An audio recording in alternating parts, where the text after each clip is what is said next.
চলো ফাইনালি সেই সময়টা এসেই গেল যখন আমি আকাশে পাখির মতো উঠতে পারবো।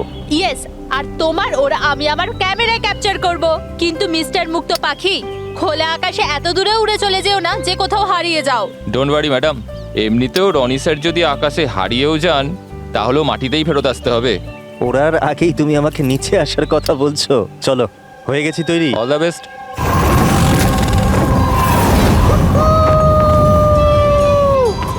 Yes, this is so much fun! Oh my god!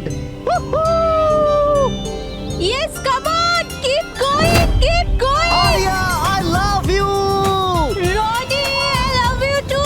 Wow, মনে হচ্ছে না ভালোই এক্সপিরিয়েন্স আছে। অফকোর্স, আমেরিকাতে ও অনেক অ্যাডভেঞ্চার স্পোর্টস ট্রাই করেছে, বাঞ্জি জাম্পিং, প্যারাগ্লাইডিং, আরো অনেক। ইন্ডিয়াতে কোনো কিছু ট্রাই করেনি, আর যখন ইন্ডিয়াতে এসেছেই সারাদিনের জন্য, তো কেন কিছু ট্রাই করবে না?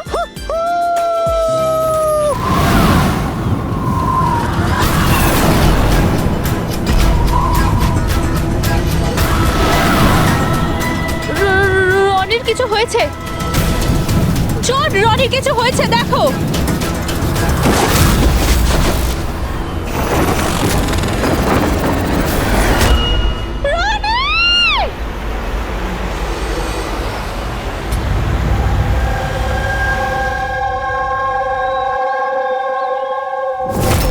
আমি আর রনি এখানে ছুটি কাটাতে এসেছিলাম। আমি কি করে জানবো এটাই রনির জীবনের শেষ দিন হবে? দেখো, আমরা জানি এই সময়টা খুব কঠিন, কিন্তু প্লিজ ভেঙে পড়ো না। আমি এবার নিউ ইয়র্কে গিয়ে ওর বাবাকে কি জবাব দেবো? আমরা একসাথে এসেছিলাম, কিন্তু ফিরে যাব একা। আপনি কাউকে সন্দেহ করেন কে মারতে পারে রনিকে? স্যার, রনিকে কেউ কেন মারবে? আমরা তো এখানে কাউকে চিনিও না। এমনটা নয় তো যে ওর কোনো শত্রু আমেরিকা থেকে ফলো করতে করতে এখানে এসেছিল? না স্যার, রনির কোনো শত্রু এখানে ছিল না। He was such a lively person, সবাই ওকে পছন্দ করতো।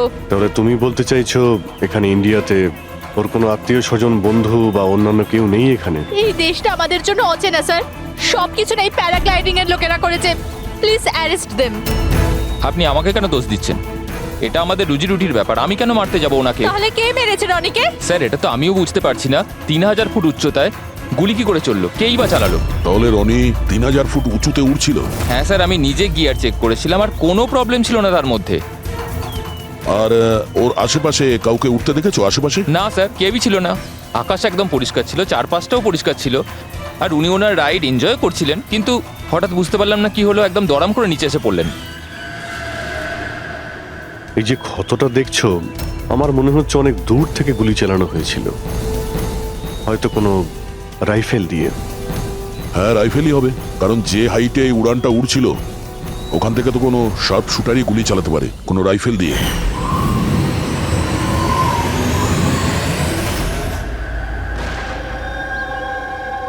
এখানে আশেপাশে কাউকে বন্দুক বা রাইফেল নিয়ে দেখেছিলে কাউকে? এখানে বন্দুক আনা অ্যালাউ নয় স্যার।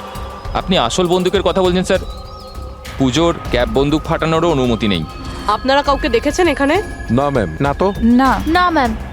আচ্ছা আলিয়া, আপনি যখন এখানে এলেন রনির সাথে, আপনার কাউকে সন্দেহ হয়েছিল? মানে কেউ আপনাদের ফলো করছে, এমন কোনো লোক যে গন্ডগোলের মনে হচ্ছে? না স্যার, এরকম তো কেউ ছিল না। তাহলে কি গুলি আকাশ থেকে চলেছিল নাকি? স্যার, আমি তো বললাম রনি স্যারের আশপাশে তো কেউই উড়ছিল না, তাহলে আকাশ থেকে গুলি চালালো কে? হ্যাঁ স্যার, আকাশে কেউ ছিল না। আপনি চাইলে এই ফুটেজগুলো চেক করতে পারেন, এখানে কেউ নেই ওর সাথে।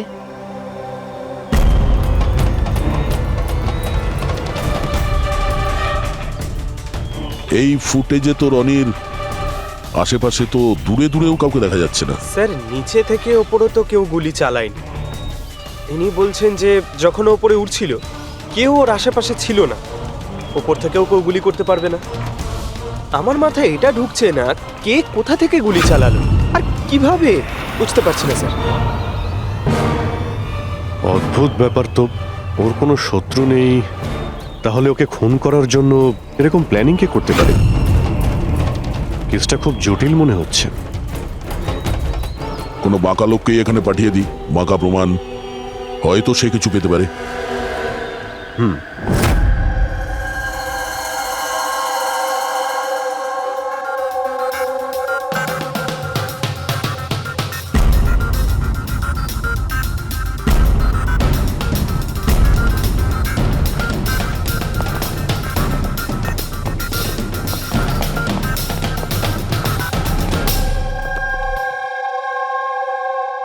আরে বাহ, আজকে আপনারা দুজনে এমন ভাবে কাজে ডুবে আছেন যে মনে হচ্ছে যে অনেক প্রমাণ আমাদের হাতে দিয়ে আমাদেরকে পাঠাবেন এখান থেকে। অনেকগুলো প্রমাণ, হ্যাঁ, আর যদি একটাও না পাওয়া যেত? সোজা করে বলো না, কোনো প্রমাণ পাওনি, খুঁজে দেখোনি? ডক্টর সালুকে ওই গুলির ব্যাপারে কিছু জানতে পারেননি? আপাতত এইটুকু জানতে পেরেছি ভাই, ওপর থেকে কোনো ইউএফও গুলি চালিয়েছে। শালুকে তুমি না কোনোদিনই সোজাসুজি করে কথা বললে না। আরে এটা কি, এটা বোঝাও, আমাকে বোঝানোর জন্য এরকম করছো? হ্যাঁ, বলো। এ দেখো বস, রনি মাটি থেকে 3000 ফুট উঁচুতে উঠছিল, আর ওর গুলিটা লেগেছে তার ওপর থেকে প্রায় 1000 ফুট উঁচু থেকে। আর এই গুলিটা 60 ডিগ্রি অ্যাঙ্গেলে এসে গায়ে লেগেছে। আমার তো ভেবেই কেমন যেন মাথাটা ঘুরছে। আকাশের উপর থেকে কে গুলি চালাতে পারে ওর উপর? এটা কিভাবে সম্ভব? এখনো হয়নি, আরো বাকি আছে বস। এই গুলিটা প্রায় 3 কিলোমিটার দূর থেকে ছোড়া হয়েছে। ভারী অবাক কাণ্ড, তাই না দয়া? 3 কিলোমিটার দূর থেকে গুলি চালানো হয়েছে। 60 ডিগ্রি অ্যাঙ্গেলে রনির গলার ভেতর ঢুকে যায় আড়াআড়ি। তার মানে রাইফেলটা খুব পাওয়ারফুল ছিল মনে হয়। একদম ঠিক বস, রাইফেলটাও পাওয়ারফুল ছিল, আর গুলি যে চালিয়েছে তারও হাতটা পাকা। এত উঁচুতে হাওয়া খুব জোরে প্রবাহিত হয়, আর টেম্পারেচারও কম বেশি হতে থাকে। তবুও লক্ষ্যটা মিস করেনি, একদম নির্ভুল পয়েন্টে গিয়ে লেগেছে। গুলি যে চালিয়েছিল খুব পাকা খেলোয়াড়, ডক্টর, সব শুটার। একদম। আর এইরকম শার্প শুটার সহজে তো পাওয়া যায় না যে এই কাজটা করে দেবে। কিন্তু স্যার, আমরা সমস্ত ভিডিও দেখেছি। যখন রনি আকাশে ছিল তখন ওর আশেপাশে কোনো প্যারাসুট বা চপার ছিল না স্যার। আকাশ একদম পরিষ্কার ছিল। সেটাই তো বুঝতে পারছি না যে ওই কিলার কোথা থেকে গুলিটা চালিয়েছিল, অথচ আকাশটা পরিষ্কার ছিল। ও কি মেঘের আড়ালে লুকিয়েছিল? আর স্যার ওই গুলিটার থেকে কি জানতে পারলাম? কিচ্ছু পাওয়া যায়নি পুরবি। আমি ব্যালিস্টিক ডিপার্টমেন্টের পুরো ডেটা চেক করেছি, এরকম গুলির তো কোনো রেকর্ডই নেই। স্যার, এই গুলিটা নিশ্চয়ই কাস্টমে বানানো হয়েছে। হ্যাঁ, নিজের মতন গুলিটা বানিয়েছিল। এমন গুলি যেটা 3 কিলোমিটার দূর থেকে চালানো যায় আর সোজা গিয়ে টার্গেটে হিট করে। আর স্যার, এই গুলিটা যখন এত শক্তিশালী, তো এর রাইফেলটাও বেশ স্পেশাল হবে। হ্যাঁ, এক কাজ করা যাক, গুলিটাকে ব্যালিস্টিক ডিপার্টমেন্টে যাচাইয়ের জন্য পাঠাই, দেখি কি রিপোর্ট আসে। আর সে যেই হোক, এত উপরে চলে গিয়েছিল খুন করার জন্যে, এবার ওকে তো মাটিতে নামতেই হবে।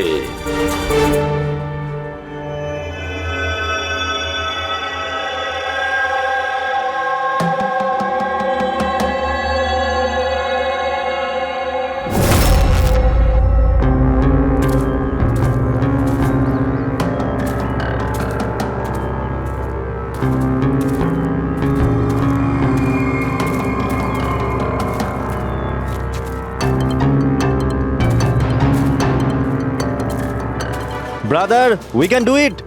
আরে ইয়ার গুরু, আর চলতে পারবো না, খুব হাঁপিয়ে গেছি আমি। ব্যাস নবীন, আর বেশি দূর নয়, 3000 ফিট চড়ে ফেলেছি, পাশেই আছে। We can do it, come on.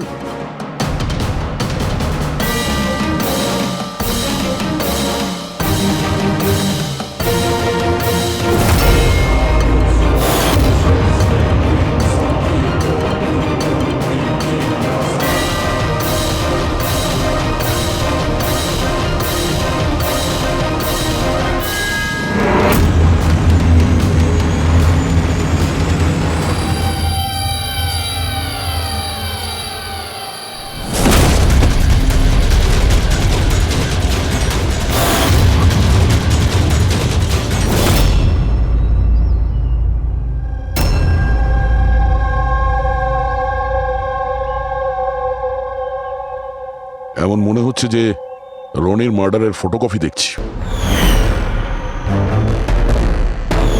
3000 fit উপরে ঠিক ওরকমই গুলি মেরেছে, মাথার পেছনে। একেও একইভাবে গুলি চালিয়েছে। আচ্ছা, তোমরা যখন ট্রেকিং করছিলে, এই হিতেনের পিছনে কেউ কি ছিল? না স্যার, হিতেনই সবার পিছনে ছিল স্যার। স্যার, এই দেখুন ফুটেজ। স্যার, এটা ওই জায়গায় যেখানে এই সব কিছু হয়েছে। অদ্ভুত তো, পিছনে তো খোলা আকাশ রয়েছে, এমন কোনো জায়গা নেই যেখান থেকে গুলি করা যায়। তাহলে ওর গুলি লাগলো কি করে? দুটো কেসেই ধরা যাচ্ছে না যে গুলি কোথা থেকে চলেছে। স্যার একদম ঠিক বলছেন। আকাশ থেকে কোনো কাক বা পায়রা কি করে গুলি চালায়? এই গুলিটা চালালো কে? আর এই দুটো গুলি 24 ঘন্টার মধ্যেই চলেছে। আমার মনে হয় এই দুটো কেসের মধ্যে কোনো না কোনো কানেকশন আছে। আচ্ছা, এই হিতেন কি কাজ করতো? স্যার কলেজ স্টুডেন্ট ছিল স্যার, মুম্বাই গ্র্যাজুয়েশন করতে এসেছিল স্যার। ট্রেকিংয়ের অনেক শখ ছিল ওর। অভিজিৎ, বুঝতে পারছি না যে কেউ একজন কলেজ স্টুডেন্টকে মারার জন্য এত প্ল্যান করবে কেন। সেটাই তো, প্রথমে রনি আর এখনই হিতেন। তবে আকাশ থেকে তৃতীয় গুলিতে অন্য কেউ মারা যাওয়ার আগে এই খুনিকে ধরতেই হবে খুব তাড়াতাড়ি।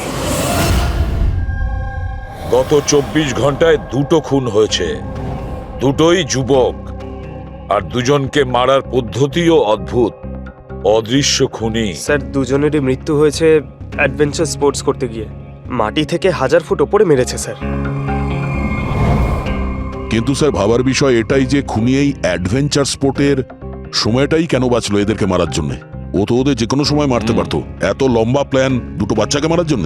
শুধু প্ল্যানিংটাই বড় ছিল না দা, গানটাও বড় ছিল। এই যে এইরকম। এটা কি রাইফেল স্যার? এটা হলো PX-65 রাশিয়ান গান। এটা লং রেঞ্জ। এইরকম বন্দুক দিয়ে মারা হয়েছে। ডক্টর সালুকে, এই বন্দুকটা দিয়ে 3 কিলোমিটার দূরে টার্গেটে কি হিট করা যায়? হ্যাঁ ফ্রেডি, শুটিং রেঞ্জে আমি এটা ট্রাই করে দেখেছি। এর রেঞ্জ 3 কিলোমিটারের বেশি আছে। এরকম বন্দুক তো হয় মিলিটারিদের কাছে থাকবে, আর না হলে উগ্রপন্থীদের কাছে। ঠিক বলেছো বস। আর সেই জন্য আমার মনে হয় এটা শুধুমাত্র মার্ডারের ব্যাপার নয়, বড় ধরনের অপরাধ হতে চলেছে, লার্জ স্কেলে। দয়া, স্যার, একটা কাজ করো, দিল্লিতে যাও আর ইন্টেলিজেন্স ব্যুরো থেকে খোঁজ নাও যে এরকম বন্দুক কাদের হাতে থাকতে পারে আর সেটা কিভাবে।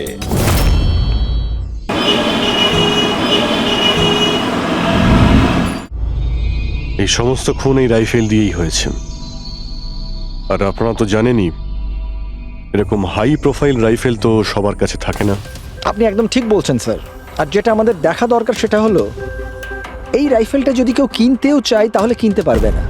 এটা একটা কিংবা দুটো পিসে বিক্রি হয় না, বড় অ্যালটমেন্ট হয় এগুলোর। তাহলে কয়েক বছর আগে যে আতঙ্কবাদী হামলা হয়েছিল তার মধ্যে এই ধরনের রাইফেল ইউজ হয়েছিল? হ্যাঁ স্যার। তাহলে আপনাদের কোনো আতঙ্কবাদী গ্রুপের উপর সন্দেহ হয়? আগে হ্যাঁ স্যার, যদি আমাদের সন্দেহ ঠিক হয় তাহলে আমরা জানি যে এর পেছনে ঠিক কার হাত আছে। কার? এই অঞ্চলেই কিছুদিন আগে আমাদের আর্মি অনেক অস্ত্র আটক করেছিল। ওই অস্ত্রের মধ্যে এই রাইফেলটাও ছিল। হ্যাঁ প্রতাপ স্যার, সমস্ত আতঙ্কবাদী মরে গেছে, ওদের মধ্যে একজন পালিয়ে গেছে, তবে আমরা সমস্ত হাতিয়ার আটকে নিয়েছি।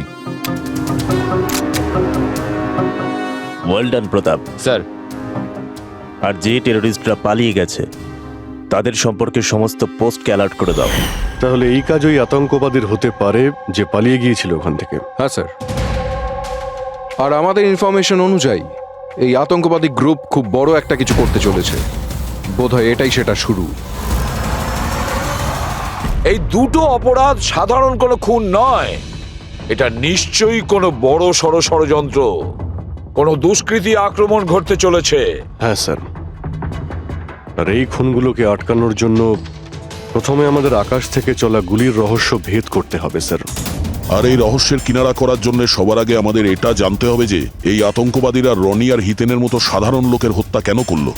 আচ্ছা, এমন কি কমন আছে এই দুটো কেসে? স্যার, দুটো মার্ডারই আকাশে হয়। দুবারই গুলি উপর থেকে চালানো হয়েছে, পুরো পাওয়ারফুল রাইফেল দিয়ে। এটা প্রফেশনাল শার্প শুটারের কাজ হবে। আর স্যার, এই দুটো কেসেই কোনো ভ্যান্টেজ পয়েন্ট নেই, আর এমন কোনো জায়গা নেই যেখানে বসে খুনি এই দুজনকেই গুলি করতে পারে। তেমন কোনো জায়গা ছিল না, তেমন কোনো জায়গা ছিল না। খুন করার এটাই মূল কারণ নয় তো? তাহলে স্যার আপনি বলতে চাইছেন যে খুনির কাছে বসে গুলি চালানোর কোনো জায়গা ছিল না, আর ও এটা শিওর হতে চেয়েছিল যে টার্গেট যেন কোনোভাবেই মিস না হয়, সেই জন্যই ও এদের উপরে প্র্যাকটিস করছিল। Exactly Abhijit, exactly. সে গুলি ছোড়ার প্র্যাকটিস করছিল। তার মানে স্যার ওর আসল টার্গেট অন্য কেউ। স্যার যদি কোনো ভ্যান্টেজ পয়েন্ট নাই থাকে তাহলে ও গুলি চালাচ্ছিল কোথা থেকে? পঙ্কজ, উত্তরটা তোমার প্রশ্নের মধ্যেই লুকিয়ে আছে। আচ্ছা এটা বলো, আমরা মানুষ ডানা ছাড়া আকাশে কিভাবে ওড়ে? স্যার এরোপ্লেন বা হেলিকপ্টারের মাধ্যমে। ব্যাস, তুমি তোমার উত্তর পেয়ে গেছো। কিন্তু স্যার ওখানে ওই ক্রাইম সিনে আকাশের ওপর কোনো চপার তো ছিলই না স্যার, না কোনো কেবল কার ছিল ওখানে। তাহলে অন্য কিছু থাকবে, অন্য কিছু থাকতে পারে। অভিজিৎ, ম্যাপটা বের করো, ওই এলাকার চারপাশটা ভালো করে দেখো, দেখো এমন কিছু পাওয়া যায় কিনা। এমন কিছু আছে নাকি যেখান থেকে মানুষ হাওয়ায় উঠতে পারে? জঙ্গল আছে, আর হ্যাঁ, দুটো হট এয়ার বালুন রেঞ্জও রয়েছে। একটু দেখো তো, যেখানে খুন হয়েছিল সেখান থেকে এটা কতটা দূরে? স্যার এই দুটো 60 কিলোমিটার রেডিয়াসের মধ্যে। তাহলে একটা কথা তো কনফার্ম, খুনি ওখানে হট এয়ার বেলুনে বসেছিল আর সেখান থেকেই ও গুলি চালিয়েছিল 3 কিলোমিটার দূর থেকে। স্যার কেউ যদি হট এয়ার বেলুনে চড়তে চায় তাহলে আগে থেকে বুকিং করতে হয়, এমনি কেউ যেতে পারে না।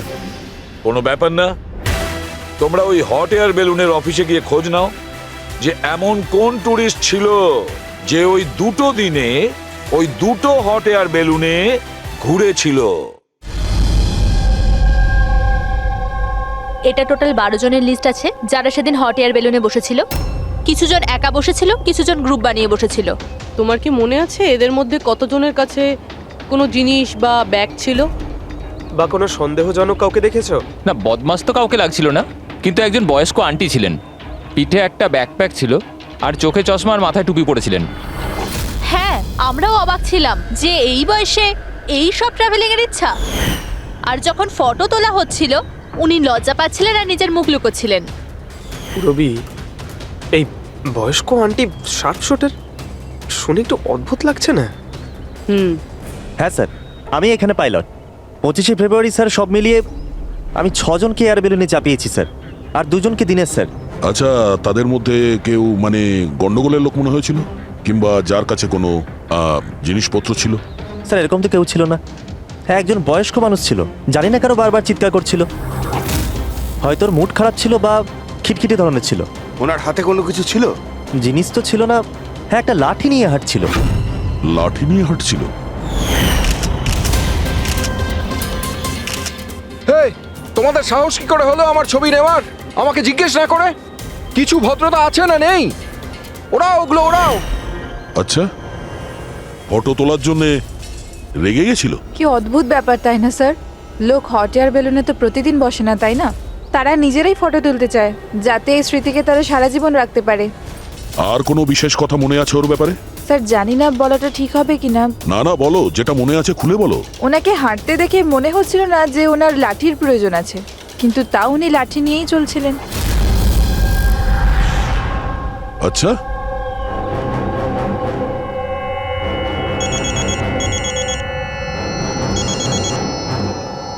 হ্যাঁ স্যার। কিছু জানতে পারলে? স্যার এখানে একজন বয়স্ক মহিলা এসেছিল আর তার হাতে একটা ব্যাকপ্যাকও ছিল। আর হ্যাঁ, ওই মহিলা ছবিও তুলতে চাইছিল না। আচ্ছা, এখানেও একজন বুড়ো লোক এসেছিল হট এয়ার বেলুনে চড়তে লাঠি নিয়ে, আর তারও ফটো তোলায় আপত্তি ছিল। স্যার এই বয়স্ক মহিলা আর বয়স্ক লোক একই ব্যক্তি নয় তো? ওই শার্প শুটার, ওর ব্যাগে আর ওর লাঠিতে ওই রাইফেলটা ছিল যা দিয়ে খুন করেছে।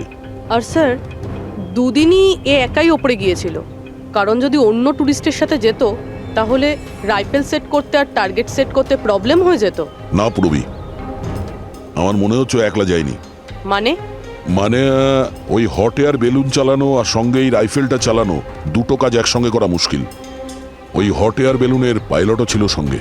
মানে স্যার এই অপরাধে পাইলটও যুক্ত? একটা কাজ করো, ওই পাইলটটাকে ধরো তাড়াতাড়ি। ওই দিন ওই বয়স্ক মহিলাকে বেলুনে উপরে কে নিয়ে গিয়েছিল? পাইলট কে ছিল? সঞ্জীব ছিল। এই পালাবি না, দাঁড়া দাঁড়া দাঁড়া। না আমাকে মারতে পারবে না ওকে। এই এই সঞ্জীব,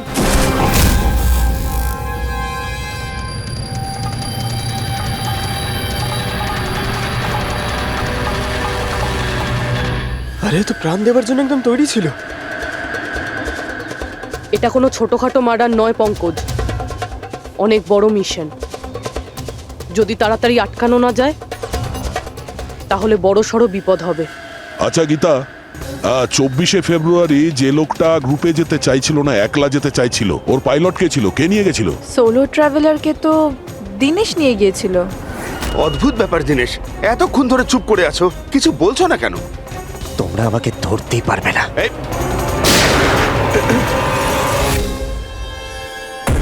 এখন যমরাজ তোকে অ্যাপয়েন্টমেন্ট দেওয়ার মুডে নেই। যতক্ষণ না আমাদের প্রশ্নের উত্তর আমরা পাবো, তোকে বেঁচে থাকতে হবে। চল। মারো, যত পারো মেনে নাও, আমার কিচ্ছু যায় আসে না। আর তাছাড়া তোমাদের এই আইনের কমজোরি থাপ্পড়ে এত শক্তি নেই যে আমার অপরাধের মজবুত হাড়কে গলাতে পারবে, বুঝলে? তোমার ওপর যদি টর্চার করতেই হতো তাহলে ওর জন্য তো 2 মিনিটের কাজ আমাদের কাছে। কিন্তু তারপর মনে পড়ে তোমার পরিবারের কথা, তোমার বোন। পরের মাসে ওর বিয়ে না? কেমন লাগবে ওর যে ওর বিয়ে হচ্ছে আর বিয়ের পরে ওর ভাই এই পৃথিবীতে নেই? হ্যাঁ, আর তোমার মা প্রত্যেক মাসে খরচার জন্য টাকা পয়সা পাঠাও না? তোমার মৃত্যুর পর কে খেয়াল রাখবে তার? কিছু ভেবেছো এ ব্যাপারে?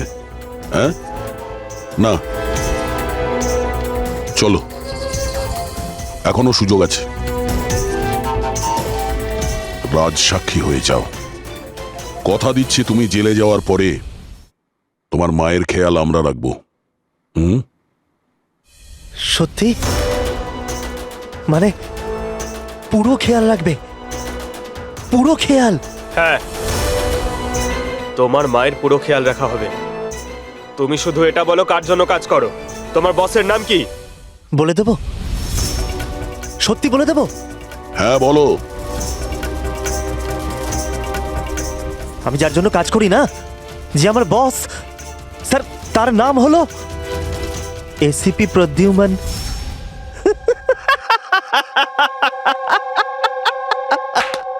এসিপি প্রদ্যুম্ন, যাও ধরে নাও আর গ্রেফতার করে নাও তাকে। বলেছিলাম না আমি কিচ্ছু বলবো না, যা করার আছে করে নাও। সিআইডি কোথাকার। সিআইডি। বস বস।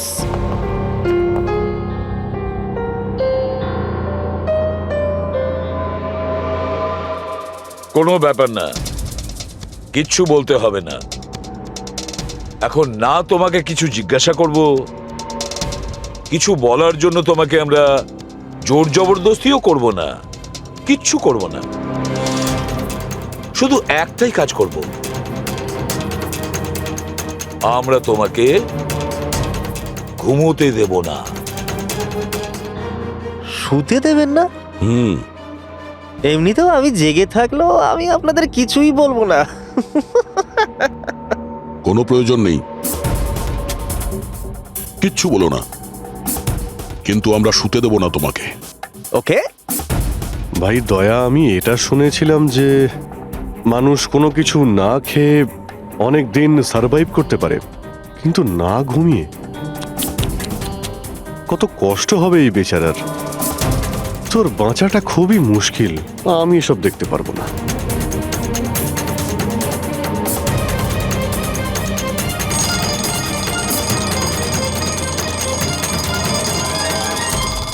সময় কাটানোর জন্য খুব ভালো হবে, তাই না? তোর জীবনের শেষ মুহূর্তগুলো তুই এই কাঁটার সঙ্গে গুনতে থাকবি, ঠিক আছে? Thank you.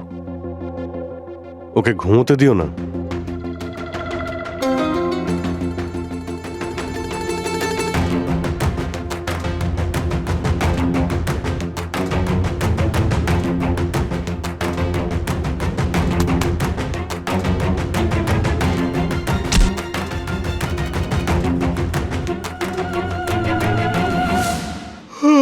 ফ্রেডি স্যার, আরে কোথায় আছেন আপনি?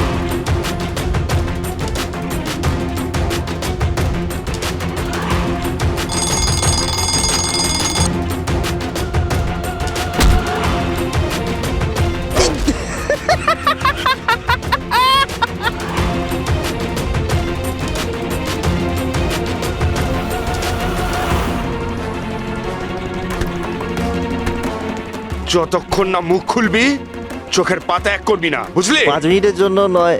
চল। না 1 মিনিট 1 মিনিট তো শুতে দাও। 1 সেকেন্ড, শোবো না একদম, শোবো না একদম। এই, শোবো না আমি।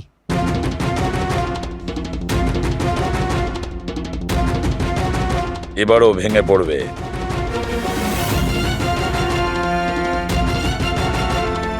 সবকিছু বলতে বাধ্য হবে।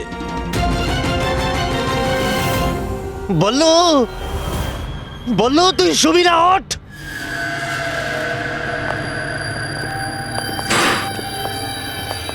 এই ঘুমোতে চাস? আরে ওকে একটু ঘুমোতে দাও। কি প্রবলেম তোমাদের? ঠিক আছে, তোমাকে ঘুমোতে দেবো আমরা। আগে বলো যে তোমাদের গ্রুপের প্ল্যানটা কি? এই, বলছি, আমার নাম দীনেশ নয়,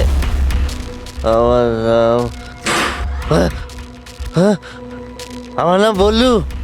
দীনেশ নয় আমার নাম। আর আমাকে স্পেশালি এই মিশনের জন্য তৈরি করা হয়েছিল। আর যে 2টো মার্ডার হয়েছিল না, ওটা প্র্যাকটিস ছিল। আমাদের আসল মিশন হলো ওকে মারা। আর ওই যে ওকে কি যেন নাম, স্টিভ মার্টিন। ওই শান্তির দূত যে সম্প্রতি ভারতবর্ষে এসেছে দেশে শান্তির বার্তা নিয়ে, যাতে সমগ্র বিশ্ব এই বার্তাকে সমর্থন করে, যাতে উগ্রপন্থীরা শেষ হয়। এসিবি, আমরা চাই না যে আতঙ্কবাদ কখনো শেষ হোক। আর স্টিভ মার্টিন তো মরবেই, তোমরা কিচ্ছু করতে পারবে না। আর আর যদি তোমরা বাঁচিয়েও নাও না, আমরা স্টিভ মার্টিনকে খতম করে দেবো একেবারে। আমাদের যে শার্প শুটার আছে না, একদম পাক্কা নিশানা তার। কোথায় মারবে ওকে আর কখন? বল। ও যখন কনফারেন্সে ভাষণ দেবে না, ওটাই সব থেকে সঠিক সময়। ওরাই সব থেকে সঠিক সময় হবে। ওই সময় ওর আশেপাশে কোনো সিকিউরিটি থাকবে না। আর যে কনফারেন্সটা আছে না, ওটা বিল্ডিংয়ের ছাদেতে হবে। তো ওই হট এয়ার বেলুনেতে আমাদের সব শুটার যাবে আর ওখানেই গুলি মারবে। কনফারেন্স ঘন্টাখানেকের মধ্যে শুরু হবে। এখন তাড়াতাড়ি ওখানে আমাদের পৌঁছতে হবে। আরে তোমরা যতই চেষ্টা করে নাও, বাঁচাতে পারবে না ওকে। আর হ্যাঁ, তোমরা যদি বাঁচিয়েও নাও না, তাহলে আমরা আবার প্ল্যান করব, দ্বিতীয়বার মারবো। কে মারবে? কিরকম দেখতে ও? আরে আমি ওর মুখ দেইনি এখনো পর্যন্ত। যখনই আসে ছদ্মবেশে আসে। তোমরা কি ওই, একে হসপিটালে নিয়ে যাও তাড়াতাড়ি। স্যার, আমরা কি হট এয়ার বেলুনটা আটকাতে পারি না যতক্ষণ এই কনফারেন্স শেষ হচ্ছে? না ফেডরিক, এই সব কিছু বন্ধ করা যাবে না। আজকে আটকালে কালকে অন্যরকম প্ল্যান করবে। আজকের প্ল্যান আমরা জানি, আজই ওদেরকে ধরবো।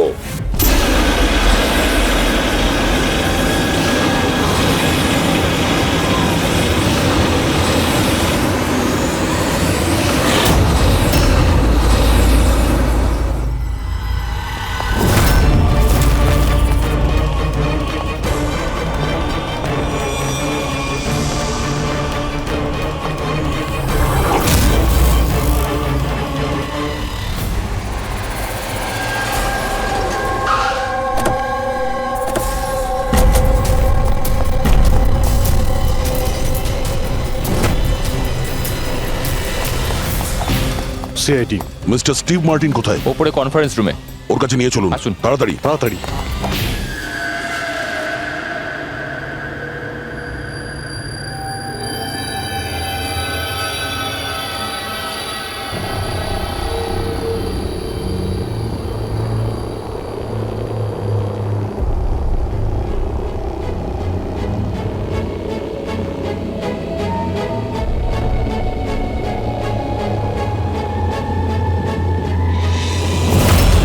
স্যার এখানে 4টে বেলুন আছে, দুটো ওপরে আছে আর দুটো রেডি হচ্ছে। আমার সামনে যে বেলুনটা আছে স্যার, ওতে একটা কাপল আছে আর ওই ছেলেটার কাছে ব্যাকপ্যাক আছে। নজর রাখো ওদের উপরে। কারা কারা আসছে, কারা কারা যাচ্ছে, সবাইকে ফলো রেখো, ওকে?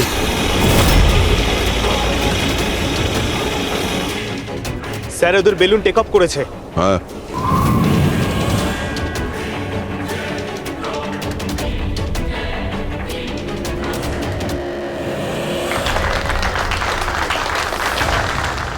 এই দুনিয়াতে টেরোরিজম কেন আছে, এই প্রশ্নটা আমাদের জানা দরকার।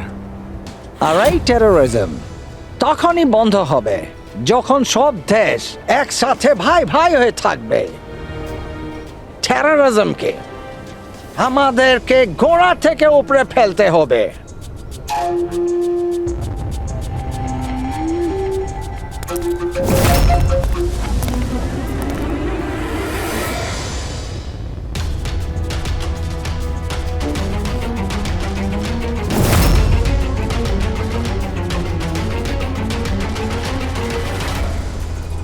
দুজন মিউজিশিয়ানকে দেখছি, ওরার জন্য তৈরি হচ্ছে।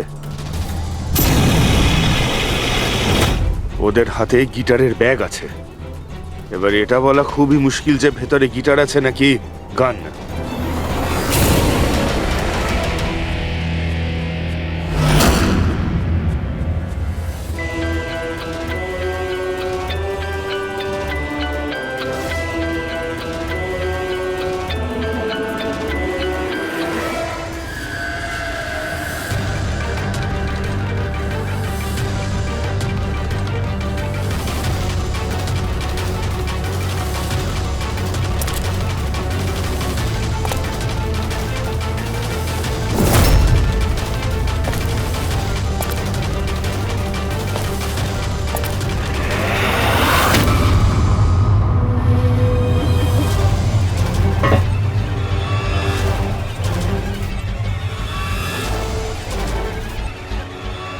স্যার আরও একটা লোক এসছে, ওর কাছে একটা ব্যাকপ্যাক আর একটা ক্রাচ রয়েছে।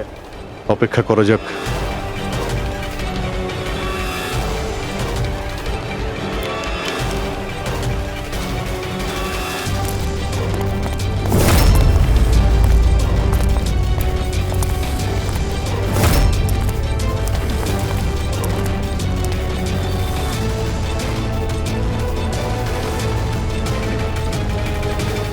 স্যার ক্যামেরা ক্রু এসেছে, ওদের কাছে আবার দুটো ব্যাগ। Camera crew?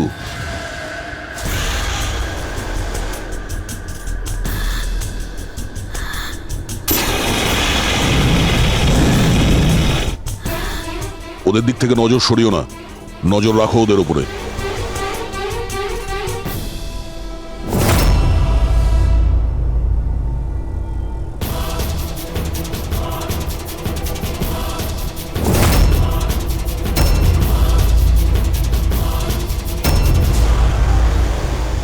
স্যার এখানে তো অনেক বেলুন উঠছে। সুইসাইড বম্বিং কি এটা? কেউ নিজের খুশিতে নিজের প্রাণ কি করে দিতে পারে? জীবন precious. Oh no, we need to respect এতগুলো বলুন, এর মধ্যে আমরা যেটা খুঁজছি সেটা কোনটা? মনে হচ্ছে ছদ্মবেশে এসছে, মুখ দেখে গন্ডগোলের মনে হচ্ছে।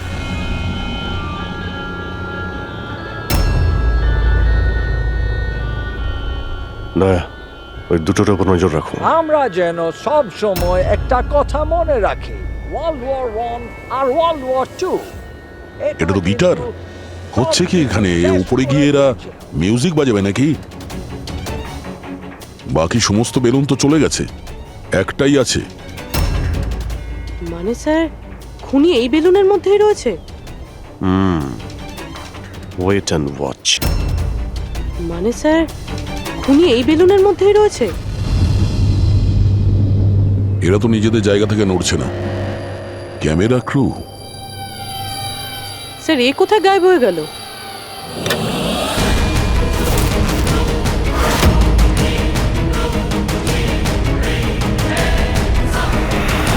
স্যার, এর কাছে তো রাইফেল রয়েছে, যেমনটা সালুমকে স্যার বলেছিল।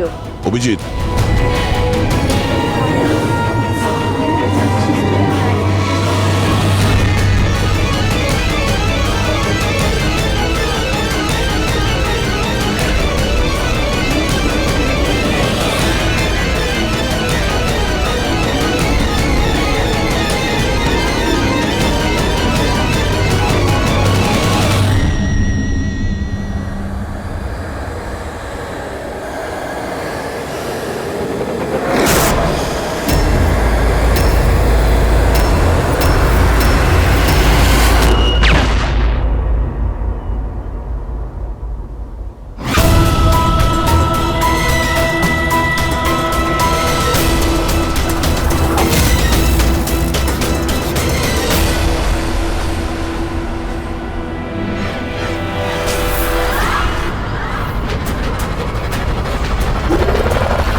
Mister Steve, your life in danger. আপনার জীবনের সংশয় আছে।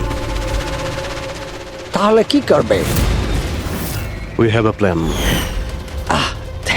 Thank you CID. যদি আজকে আপনারা ঠিক সময় না আসতেন, আমি বেঁচে থাকতাম না।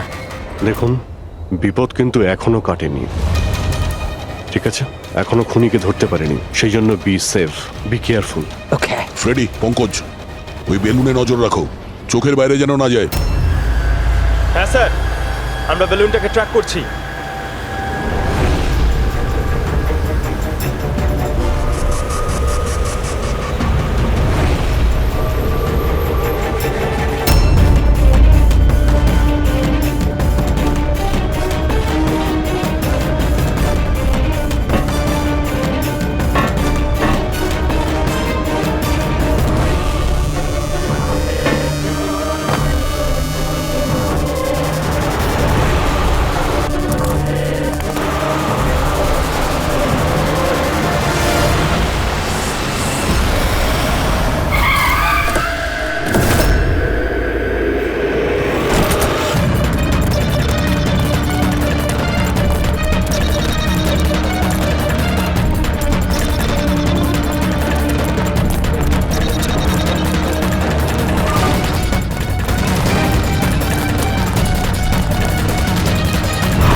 হ্যাঁ পুরবি,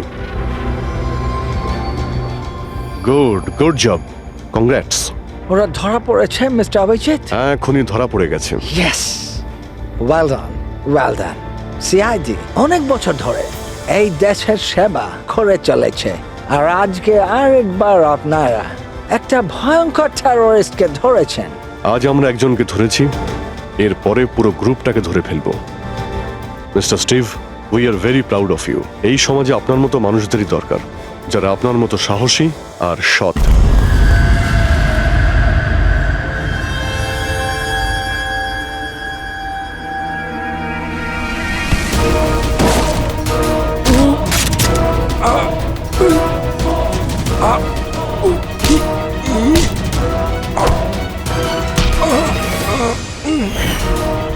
তাহলে তুমি ছদ্মবেশে রনি আর হিতেনকে মেরেছো।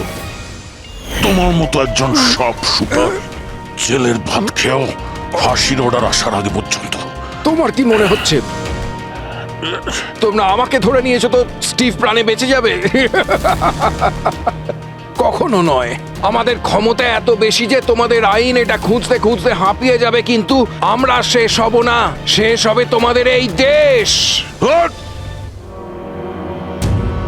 শোন ছারপোকা, আমাদের দেশের উপর অনেকে খারাপ নজর দিয়েছে, আবার চলেও গেছে। জানিস আমাদের দেশ কত বছর স্বাধীন হয়েছে? ৭৪ বছর। আর এই ৭৪ বছরে আমাদের দেশের জওয়ানরা জানি না কত আতঙ্কবাদীকে মেরেছে। আজ তোর পালা, কাল তো সঙ্গীদের পালা। আমাদের দেশ থাকবে, খুব ভালোভাবেই থাকবে। আর এই দেশ থেকে যদি কোনো জিনিস চলে যায় সেটা হলো আতঙ্কবাদ, বুঝেছিস? আতঙ্কবাদ।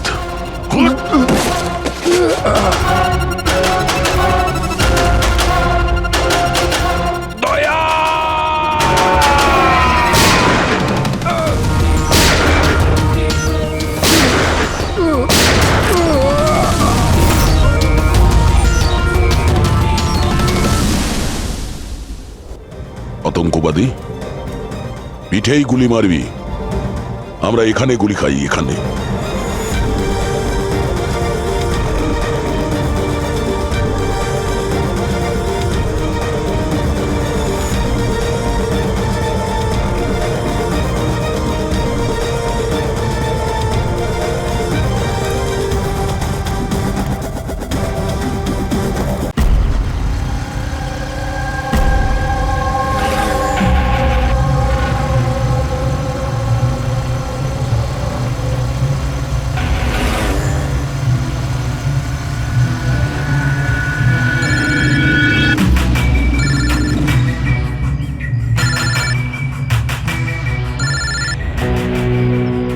হ্যালো। হ্যালো।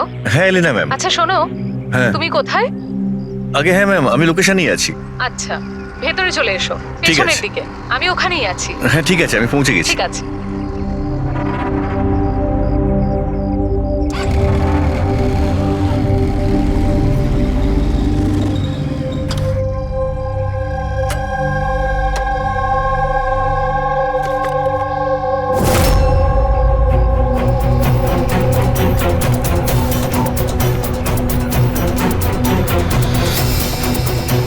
তো বড় অদ্ভুত জায়গা।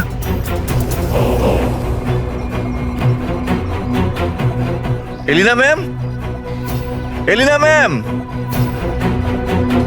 কেউ আছেন?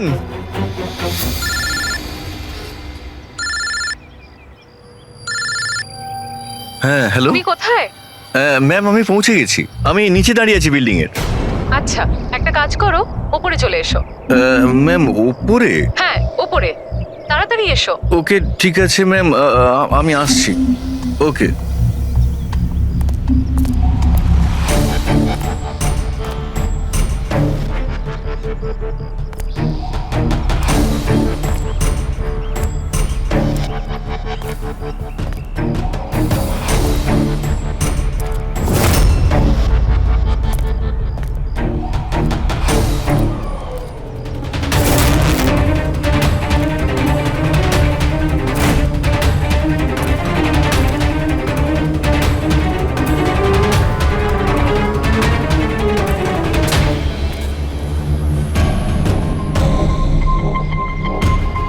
ম্যাম আমি এসে গেছি। এলিনা ম্যাম, ম্যাম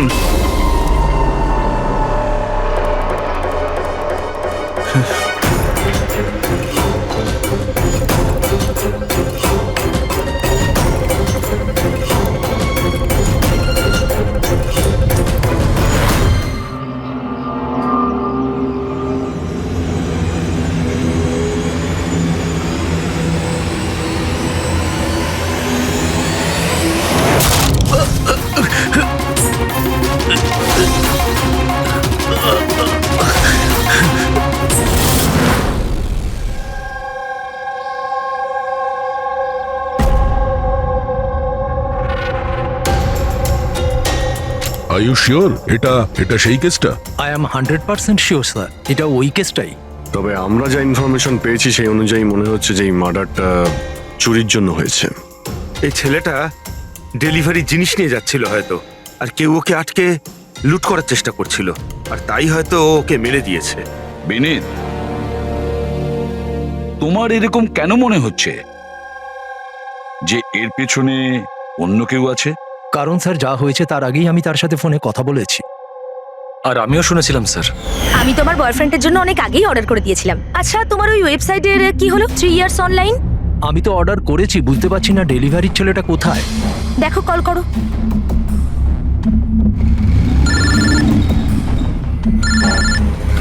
হ্যাঁ হ্যালো। আরে আপনি কোথায়? অনেকক্ষণ ধরে অপেক্ষা করছি। সরি স্যার, আধ ঘন্টার মধ্যেই আসছি। আমার ক্লায়েন্ট অ্যাড্রেস দিয়েছিল এক জায়গার আর ডেকে পাঠালো আমাকে আরেক জায়গায়। শুধু আমি সেই জায়গাটাই খুঁজছি। প্লিজ স্যার একটু ওয়েট করুন। দাদা, এই এসজে মিল কোথায়? ওইদিকে, ওইখানে। কার সাথে কথা বলছেন? সোজা? হ্যাঁ স্যার, এই তো আমি আর আধ ঘন্টার মধ্যেই আসছি। হ্যাঁ ঠিক আছে, আসুন।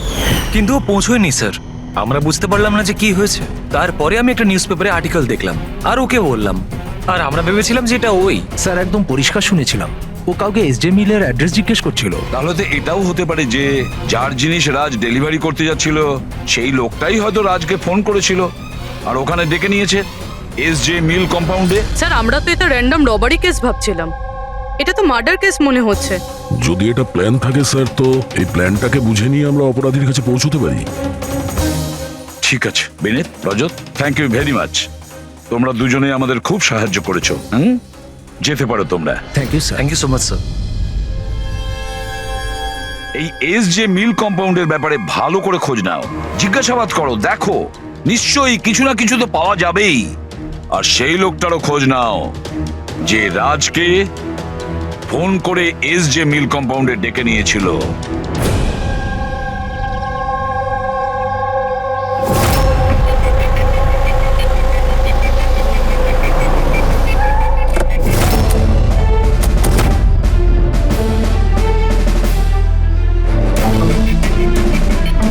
অভিজিৎ,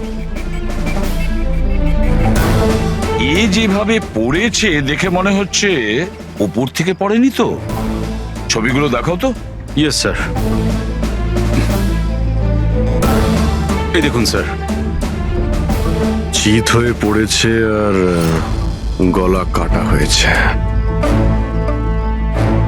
আপনি এর ব্যাপারে জানতে পারলেন কিছু? এর পরিচয় কি? হ্যাঁ স্যার, খোঁজ নিয়েছি। এর নাম হলো রাজ। করসপন্ডেন্স কোর্স নিয়ে পড়াশোনা করছিল আর এর ফ্যামিলিতে কেউ নেই। নিজের খরচা ওঠানোর জন্য ই শপ অনলাইনে এসব কাজই করে বেড়াতো। বেচারা। আচ্ছা এটা বলো, কত টাকার এই জিনিসপত্র চুরি হয়েছে? মোটামুটি 1.5 লাখ টাকার। কিন্তু স্যার যে জিনিসগুলো চুরি হয়েছে সবগুলো ইনসিওর ছিল স্যার। ইনসিওর করা আছে? মানে কোম্পানির আর যে অর্ডার দিয়েছিল ওদের দুজনের কোনো ক্ষতি হবে না। কিন্তু স্যার বেচারার প্রাণটা তো চলে গেল, তাও মাত্র 1.5 লাখ টাকার জন্য। এর মোবাইল আর পার্স দুটোই পাওয়া যাচ্ছে না। রানে, আচ্ছা একটা কথা বলো তো, এই বিল্ডিংটা এরকম অসম্পূর্ণ, মানে বলতে চাইছি এটার কনস্ট্রাকশন বন্ধ কেন? এটার কোনো কিছু জানোই বিল্ডিং এর ব্যাপারে? হ্যাঁ স্যার, আমি খোঁজ নিয়েছি। অ্যাকচুয়ালি বিল্ডারের কাছে টাকা ছিল না বলে তাই মাঝপথে ও কাজটা বন্ধ করে দেয়। মানে সিকিউরিটি, ওয়াচম্যান, সিসিটিভি ক্যামেরা কিছুই নেই, একেবারে নিস্তব্ধ এলাকা। খুন করার জন্য এর থেকে ভালো জায়গা তো আর হতেই পারে না স্যার। খুব প্ল্যানিং করেই মার্ডার করা হয়েছে, সেই জন্যই আমরা কোনো প্রমাণ পেলাম না। আর কিছু না হোক ফিঙ্গারপ্রিন্টের জন্য তো ট্রাই করা যেতে পারে।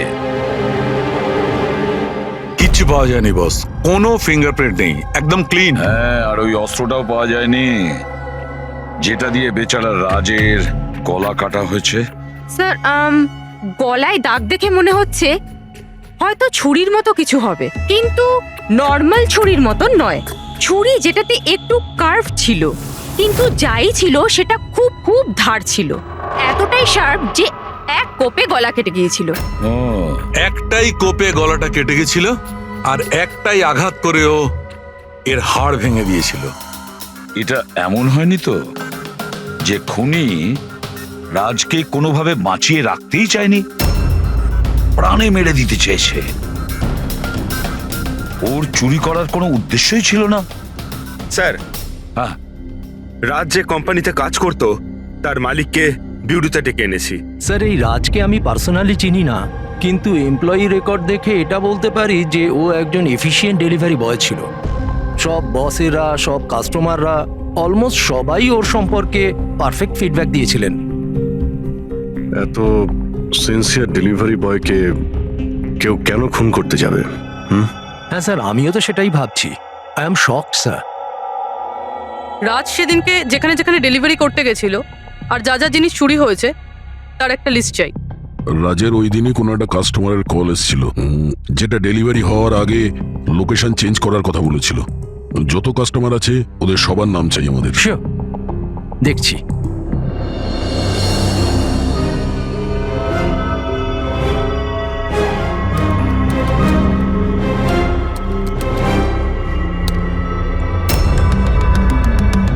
স্যার, এটা বিনি। স্যার, ওর অফিসের অ্যাড্রেসটাও আলিনার অ্যাড্রেসের পরেই রয়েছে। আলিনাই ফোন করেছিল তাহলে। ল্যাপটপ অর্ডার দিয়েছিলেন। খুবই দামি ল্যাপটপ। হ্যাঁ, কিন্তু ওর এই অ্যাড্রেস এসজি মিলস নয়, অন্য কোথাও। আর স্যার, এটা এসজে কম্পাউন্ড থেকে 2-3 কিলোমিটার দূরেই। তার মানে এলিনা ফোন করে ওর বাড়িতে আসার বদলে ওকে এসজি মিলে ডেকেছিল। কিন্তু ও যেখানে থাকে সেটা তো খুবই পশ এরিয়া। 1.5 লাখ টাকা জিনিসের জন্য ও কাউকে কেন খুন করতে যাবে? কিন্তু স্যার, পেমেন্ট আগে থেকে হয়নি, ক্যাশ অন ডেলিভারি ছিল। ঠিক আছে mister Surya, thank you very much. Okay, তোমরা এলিনার বাড়িতে গিয়ে দেখো। বুঝতে পারছি না ও এখন বাড়িতে আছে না পালিয়ে গেছে। আর বল, তোর কিটি পার্টি কেমন কাটলো?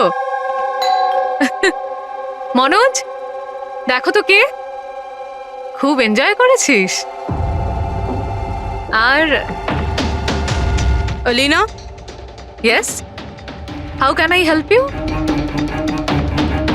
সিআইডি। তুমি ই-শপ থেকে অনলাইন শপিং করো? হ্যাঁ, কিন্তু মাঝে সাঝে। ওয়েডনেসডেতে আপনার কোনো প্যাকেজ আসার কথা ছিল? ওয়েডনেসডে? আমি তো কিছুই অর্ডার করিনি। আর ইউ শিওর যে এই শপ থেকে আপনি ল্যাপটপ আনাননি? Laptop? No, not at all. তোমার ফোনটা দাও। But why? আপনারা আমাকে বলবেন ব্যাপারটা হচ্ছেটা কি? দেখুন ম্যাডাম, আমরা শুধু ইনভেস্টিগেট করতে এসেছি, আপনি শুধু কোঅপারেট করুন আমাদের সঙ্গে। ফোনটা দাও তোমার, দাও দাও।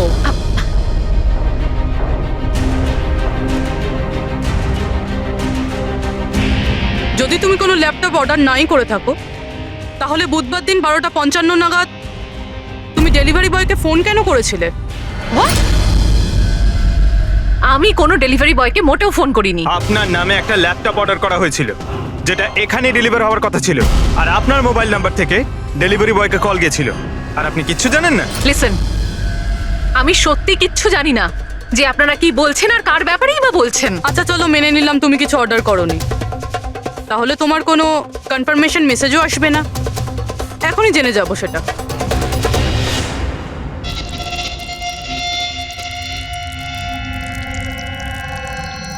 আচ্ছা, তাহলে একটা কথা বলুন, ওই দিন দুপুর 1টার সময় আপনি কোথায় ছিলেন? আমি সেলুনে গেছিলাম আমার হেয়ার ট্রিটমেন্টের জন্য। আর তোমার ফোনটা কোথায় ছিল? আমার কাছে ছিল না, কারণ সমস্ত কাস্টমারসদের ফোন চেঞ্জিং রুমের বাইরে একটা বলে রাখা ছিল। পুরবি, আমার মনে হয় ও মিথ্যে বলছে। হতে পারে এর ফোন থেকে অন্য কেউ রাজকে ফোন করেছিল। যে স্যালনের কথা বলছে ওখানে গিয়ে দেখি এবার। আপনি কোন স্যালনে গেছিলেন? The unisex salon.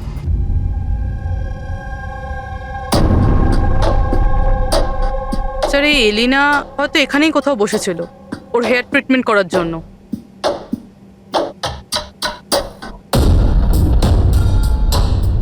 সেটাও আবার সিসিটিভি ক্যামেরার সামনে। Excuse me, can I help you? আমরা সিআইডি থেকে আসছি। আপনি এই সেলুনের মালিক? আগে হ্যাঁ আমরা আপনাকে কিছু জিজ্ঞাসা করব। একটু চিন্তা করে বলুন, ওয়েডনেসডে বুধবার দুপুরে এলিনা নামের কোনো ক্লায়েন্ট এই চেয়ারে বসেছিল? ওয়েডনেসডে? হ্যাঁ। ইয়েস স্যার, উনি এখানে হেয়ার ট্রিটমেন্ট করতে এসেছিলেন, আমি ওনাকে অ্যাটেন্ড করেছিলাম। আচ্ছা, আমরা ওই দিনের সব সিসিটিভি ফুটেজ চাই। শিওর। বিকাশ, তুমি ওয়েডনেসডের সিসিটিভি ফুটেজটা একটু নিয়ে এসো তো।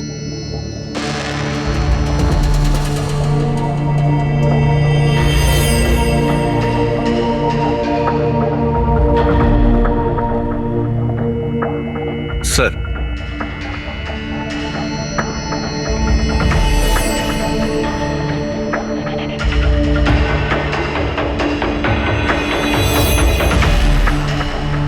এলিনা তো পুরো সময়টা তার চেয়ারে বসেছিল, আর সেই সময় ও ফোনও ইউজ করেনি।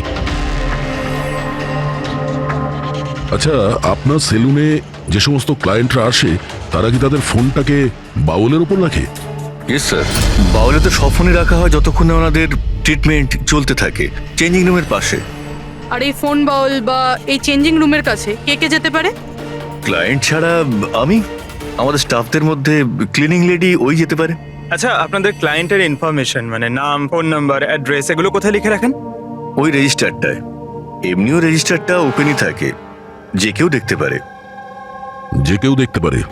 আচ্ছা, আপনার সেলুনে সব মিলিয়ে স্টাফ কতজন আছে, আর ওই দিন এখানে ক্লায়েন্ট কত ছিল? স্যার, স্টাফের মধ্যে তো 8-10 জন লোক আছে, কিন্তু ওয়েডনেসডে 4 থেকে 5 জন লোক ছিল। স্যার, ফুটেজে ক্লিয়ারলি দেখতে পাচ্ছি যে সময় রাজকে এলিনার ফোন থেকে ফোন করা হয়েছিল ওই সময় চেঞ্জিং রুমের কাছে 3 জন কাস্টমার ছাড়া আর কেউ ছিল না। স্যার, এদেরকে ছাড়া কাস্টমারদের মধ্যেও কেউ ওর ফোন ইউজ করতে পারে। আচ্ছা, এই বাকি যে ক্লায়েন্টরা ওখানে ছিল তখন, এদের নাম আপনি জানেন? স্যার, এরা তো আমাদের রেগুলার ক্লায়েন্ট, জেনি, সিমোনা আর কুনাল। রবি, এদেরকে কন্ট্যাক্ট করে ইমিডিয়েট এখানে ডাকো।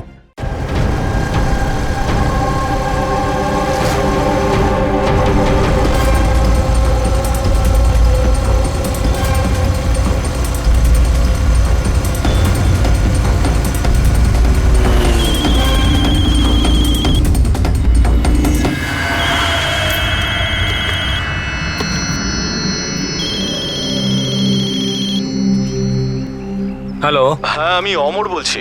আমার সপাতনের কাছ থেকে একটা অর্ডার ছিল যেটা আজ ডেলিভারি হওয়ার কথা ছিল। একটা ছোট রিকোয়েস্ট রয়েছে, এটা কি তুমি অন্য একটা অ্যাড্রেসে ডেলিভার করতে পারো? সরি স্যার, পসিবল হবে না। আজকে আমার অনেকগুলো ডেলিভারিজ আছে আর আমার পুরো শিডিউল এদিক ওদিক হয়ে যাবে। আরে না ভাই, বেশি দূরে নয়, আমার বাড়ি থেকে শুধু 5 মিনিট দূরে। স্যার, পসিবল হবে না, কারণ এসজে মিলে যে ঘটনা ঘটেছে তারপরে বস আমাদেরকে স্ট্রিক্টলি বলেছেন যে অ্যাড্রেস দেওয়া আছে সেখানেই ডেলিভার করতে। আরে ভাই, এসজি মিলে যা হয়েছে তা সবার সাথে হয় নাকি? আমি তোমাকে মারতে যাবো কেন? আমি একটু অসুবিধার মধ্যে আছি, তাই তোমাকে রিকোয়েস্ট করছি ভাই, ডেলিভারি করে এক্সট্রা কিছু টাকা নিয়ে নিও। দেখো, সামনে একটা ওয়্যার হাউস রয়েছে, ওখানেই চলে এসো, আমি তোমার জন্য ওয়েট করছি। ঠিক আছে স্যার, আরো দুটো ডেলিভারি আছে, তারপরে 8 ঘন্টায় আপনার কাছে আসছি। খুব ভালো, চলে এসো। কেউ আমাদের বলবে এখানে ঠিক কি হচ্ছে? আর আমাদের এখানে ডাকা হয়েছে কেন? আরে আমরা করেছিটা কি? এখন আপনাদের কাছে কিছু জিজ্ঞাসা করব একটা মার্ডারের ব্যাপারে। মার্ডার? কোনো মার্ডারের সঙ্গে আমাদের কি সম্পর্ক? আমাদের কি জিজ্ঞাসা করতে চাইছেন? আর আমাদের এসবের মধ্যে কেন ফাঁসাচ্ছেন? ওয়েডনেসডে বুধবার দুপুরে এলিনা নামের একজন মহিলা এখানে বসেছিল, আর তারপরে দুপুরে 1টার সময় ওর ফোন থেকে কেউ কল করেছিল, আর ওই পরে মার্ডার করেছে। একটু এটা দেখো।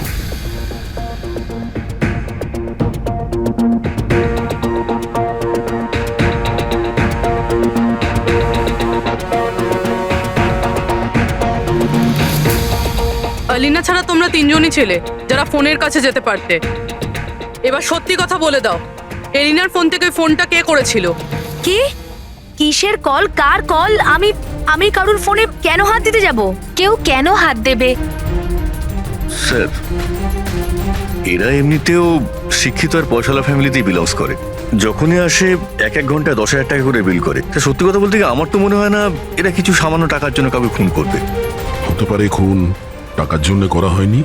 হ্যাঁ, রাজের সঙ্গে কারো ব্যক্তিগত শত্রুতা ছিল আর আমাদের ডিস্ট্র্যাক্ট করার জন্য চুরি করেছে?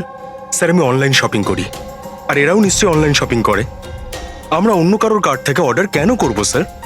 ঠিক আছে, এখন আপনারা যেতে পারেন, কিন্তু হ্যাঁ, আমাদের পারমিশন ছাড়া আপনারা শহর ছেড়ে বাইরে যেতে পারবেন না। প্লিজ আমাদের সাথে একটু কোঅপারেট করুন।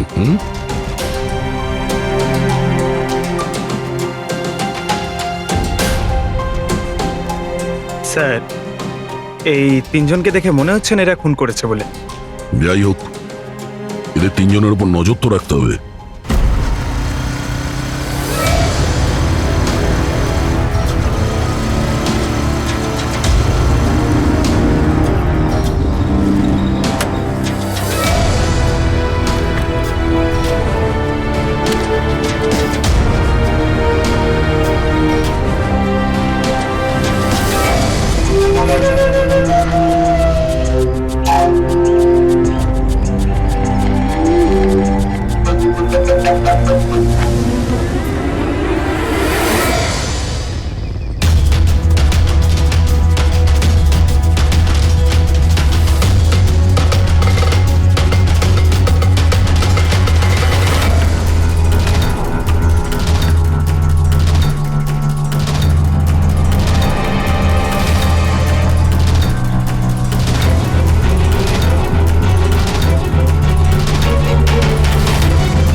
অমর স্যার, আমি শাপাতন থেকে এসেছি, ডেলিভারি বয় স্যার।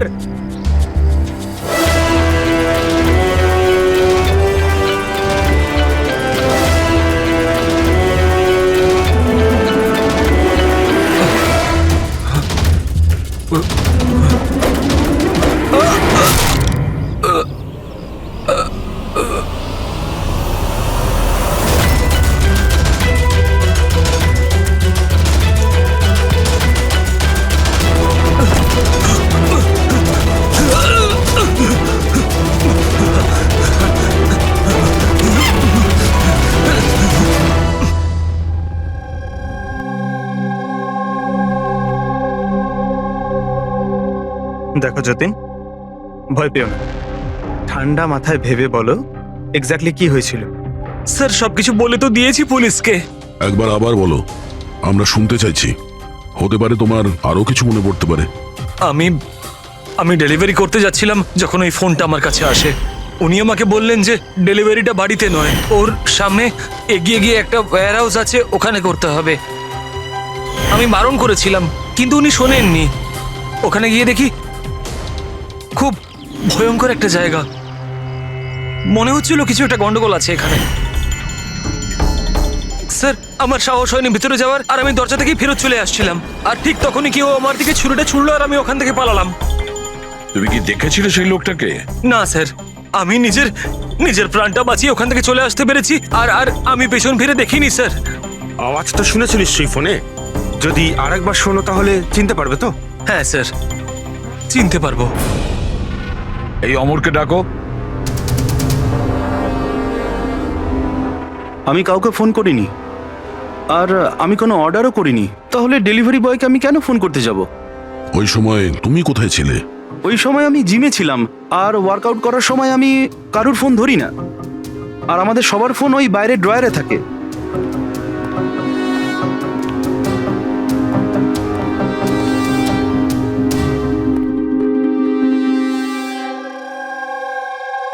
যতীন, গলা শুনেছ ওই ছেলেটার? কি মনে হয় এই কি সে? না স্যার, ইনি সেই লোকটা নন। আরে ঈশ্বর, ঠিক মনে আছে? স্যার ওর গলার স্বর খুব ভারী প্রকৃতির, এই লোকটা ও হতে পারে না। ঠিক আছে, তুমি যেতে পারো, যদি দরকার পড়ে ডেকে নেব। Thank you sir. স্যার আমাদের তো মনে হচ্ছিল যে রাজের মার্ডার ব্যক্তিগত শত্রুতার জন্যই হয়েছে, কিন্তু এখানে তো দেখছি অন্য ব্যাপার। টাকার জন্যই খুন করা হয়েছে সেটাও তো বলা যাচ্ছে না। এক্স্যাক্টলি স্যার, কেননা এইবার তো জিনিস মাত্র 50,000-এর ছিল। হতে পারে স্যার খুনির খুব টাকার প্রয়োজন কিংবা মেন্টালি আনস্টেবল। স্যার যদি তাই হয় তাহলে ওই সেলুনের 4 জন তো হবে না, কারণ ওরা তো যথেষ্ট রিচ। ওই 4 জনের ব্যাপারে কি জানতে পেরেছো? ফলো আপ করেছো? হ্যাঁ স্যার, লোকাল পুলিশ ওদের উপর নজর রাখছে। যখন যতীনের সাথে ঘটনা ঘটে তখন সিমোনা আর আলিনা অন্য কোথাও ছিল, আর কুনাল আর জেনির কোনো রকম খোঁজ খবরই ছিল না। সকাল থেকে নিরুদ্দেশ। একটা কাজ করো, ওই জিমে গিয়ে খোঁজ নাও এমন কে আছে যে অমরের ফোন থেকে যতীনকে ফোন করতে পারে, আর পুরবি ওই ছুরিটার ফুল ইনফরমেশন বের করো।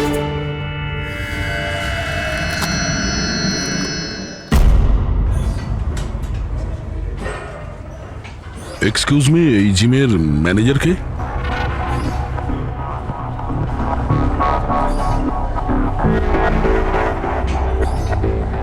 আরে আপনি তো অলরেডি এতটা ওয়েল বিল, ট্রেনারের জবের জন্য অ্যাপ্লাই করতে এসেছেন নাকি?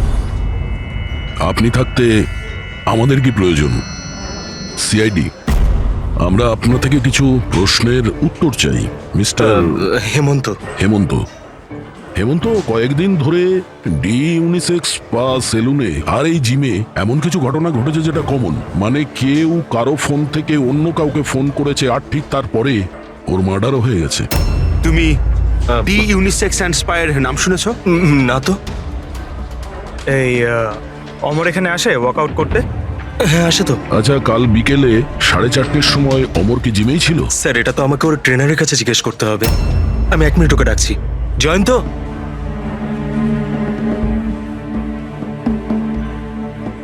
জয়ন্ত, এই অমর কাল বিকেল 4:30-র সময় জিমেই ছিল? অমর হ্যাঁ ওইখানেই ছিল স্যার, আমি ওকে অ্যাটেন্ড করছিলাম। আর সেই সময় ওর ফোনটা ওর কাছে ছিল? ফোন না না স্যার, হেমন্ত স্যারের স্ট্রিক্ট রুল, জিমে নো মোবাইল ফোন। তাহলে তোমরা ফোনগুলো রাখো কোথায় ওই সময়? বাইরে ড্রয়ারে স্যার, সবার ওখানেই থাকে। চলো একটু দেখাবে হেমন্ত কোথায় ওটা।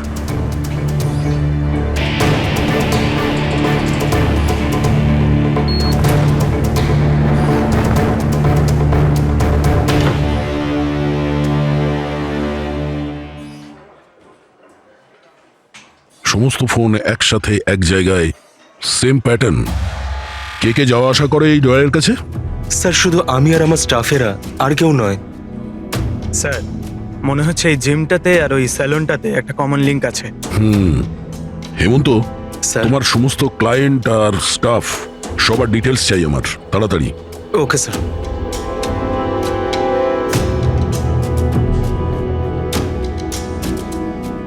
এদের মধ্যে কারো আওয়াজ ম্যাচ করলো? না স্যার। জেনি, কুনাল, হেমন্ত, জয়ন্ত, মালবিকা, খুনি এদের মধ্যেই কেউ হতে পারে, যে কেউ। সে যে জিমেও ছিল আর স্যালনেও। কিন্তু একটা কথা শিওর স্যার, জেনি বা কুনালের মধ্যে কেউ নয়। আমি এদের ক্রেডিট কার্ড, বিল আর ফোন রেকর্ড চেক করেছি, এদের জিমের সাথে কোনো যোগাযোগই নেই। আর না জিমের ট্রেনারের স্যালনের সাথে।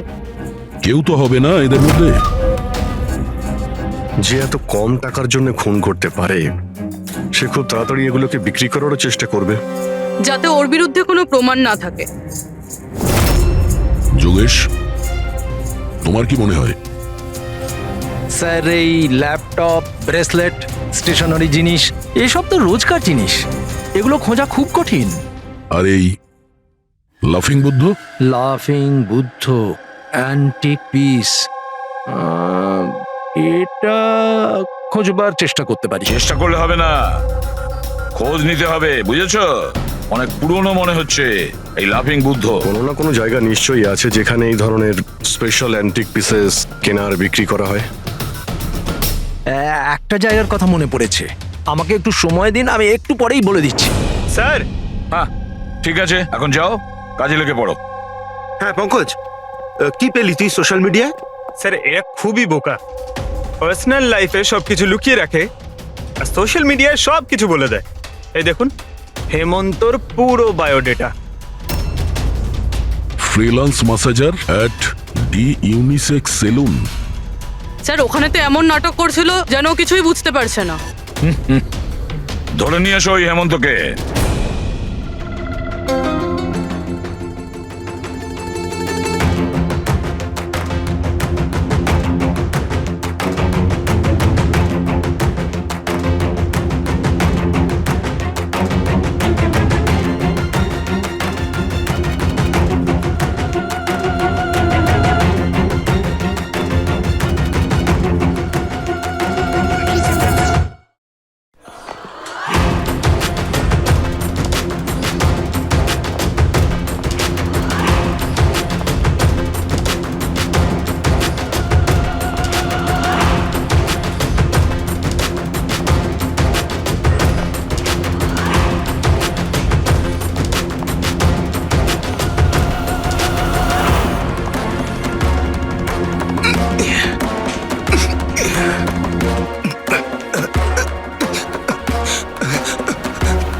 মিথ্যে কথা বলেছো তুমি আমাদের। তুমি ওখানে ডি ইউনিসেক্স সেলুনে কাজ করতে, আর তুমি ফোন করেছিলে ওখানে এলিনার ফোন থেকে আর এখানে অমরের ফোন থেকে। স্যার আমি কারোর ফোনে হাতও দিইনি স্যার। হ্যাঁ, আমি আপনাকে মিথ্যে কথা বলেছিলাম যাতে আপনি আমাকে সন্দেহ না করেন। স্যার আমি ভয় পেয়ে গেছিলাম স্যার। তুমি এখনো মিথ্যে কথা বলছো, এখনো মিথ্যে কথা বলছো তুমি। রাজের উপর ফিজিক্যাল অ্যাসাল্ট হয়েছিল, সেটাও জোরে ফোর্সের সাথে। তুমি তো ভীষণ স্ট্রং না? হ্যাঁ স্যার আমি কাউকে খুন করিনি স্যার। স্যার আসলে ব্যাপারটা হচ্ছে ডি সেলুনে জব তো আমি 6 মাস আগে ছেড়ে দিয়েছিলাম স্যার। তারপর আমি ওদের কারোর সাথে টাচে নেই স্যার। আমি সত্যি কথা বলছি স্যার। এক সেকেন্ড স্যার, এলিনা ওখানে যাওয়া শুরু করেছিল 2 মাস আগে। ও যদি বলে যে 6 মাস ধরে ডি সেলুনে যায়নি, তাহলে এলিনার ফোন পাওয়াটা ওর পক্ষে অসম্ভব।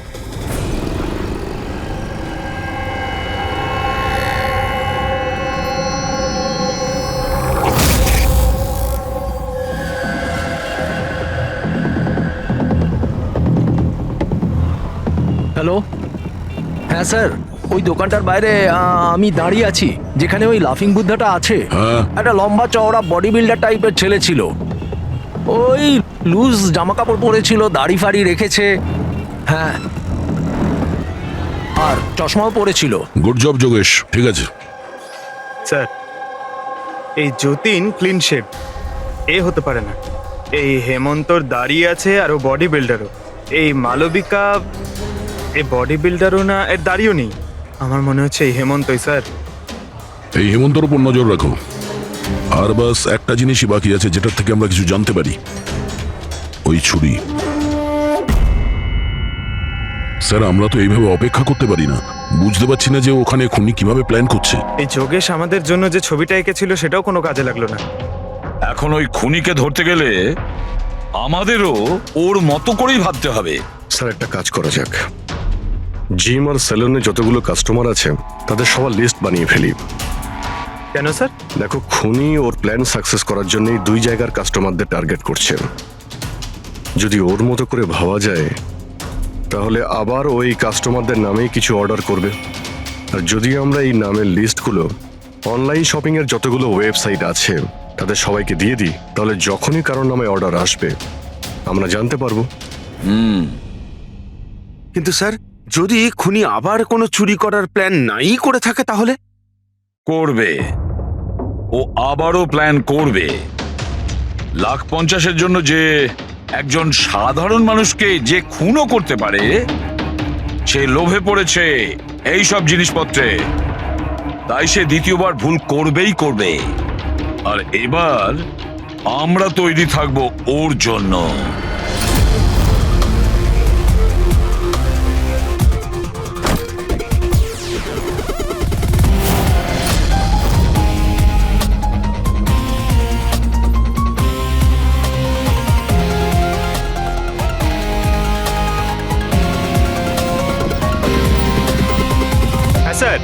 দেখো পঙ্কজ, ওই যে অরুণ, ও সেলুনের ক্লায়েন্ট, অর্ডার এই অরুণই দিয়েছিল। ওকে, একটু পরেই ফোন আসবে, রেডি থেকো। স্যার আমি একদম রেডি হয়ে বসে আছি। গুড। আর ওর অরিজিনাল অ্যাড্রেসেই যাচ্ছি স্যার। হ্যাঁ।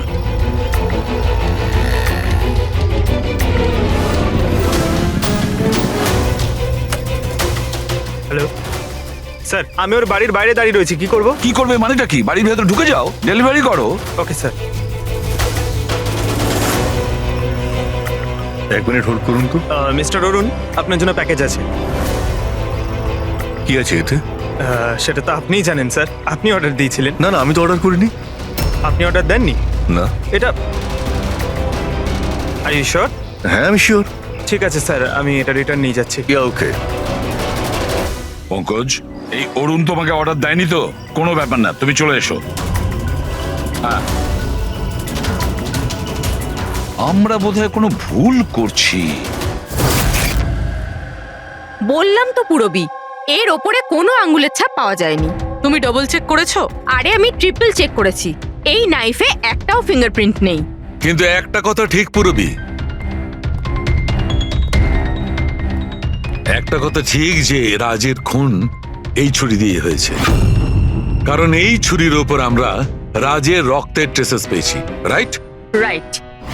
আরো একটা ব্যাপার, এই নাইফটা একটু স্পেশাল, আলাদা। এটাতে যে ডিজাইনগুলো করা আছে না, ভালো করে দেখো। এইটার মধ্যে কিছু সিম্বল মতন রয়েছে। স্যার এটার কোনো মানে আছে নাকি এমনি?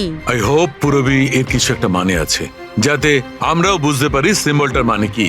স্যার এই সিম্বলের ভাষা কে বুঝতে পারে? ওয়েল, আমি এমন একজন লোককে জানি যে হয়তো এর মানেটা বুঝতে পারবে।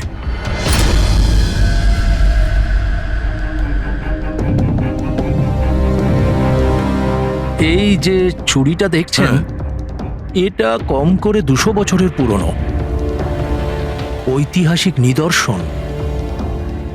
এটা আপনারা পেলেন কি করে? আমরাও এটাই জানতে চাই স্যার, যে এটা এলো কোথা থেকে। দেখে তো এটা রাজস্থানের কোনো বিশেষ রাজঘরানার মনে হচ্ছে। এটা কি করে বুঝলেন আপনি? এই যে সিম্বলটা দেখতে পাচ্ছেন, এটা এইটা সেন্টারে। হ্যাঁ। আর এই কারুকার্য দেখছেন, এই দেখুন, নিখুঁত শিল্প। এটা সেই সময়কার, that is 100% I am sure. Sir sir আমি আপনার কম্পিউটারটা ব্যবহার করতে পারি? আরে জিজ্ঞেস করো কি আছে, যাও।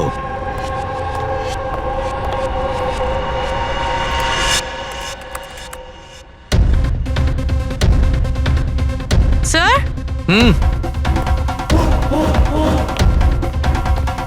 এই ছবিটা তো এই ছুরিরই। এটা তো 10 লাখ টাকা। 10 লাখ টাকা ছুরি কে কেনে? এটা ছুরি নয়, it's a piece of history. আর দেখুন, এটার একটা স্পেশাল কভারও নিশ্চয়ই থাকবে।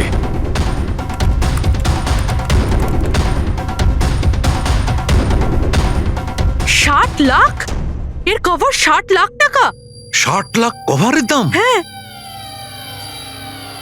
স্যার, স্টোর ম্যানেজারকে ফোন করছি।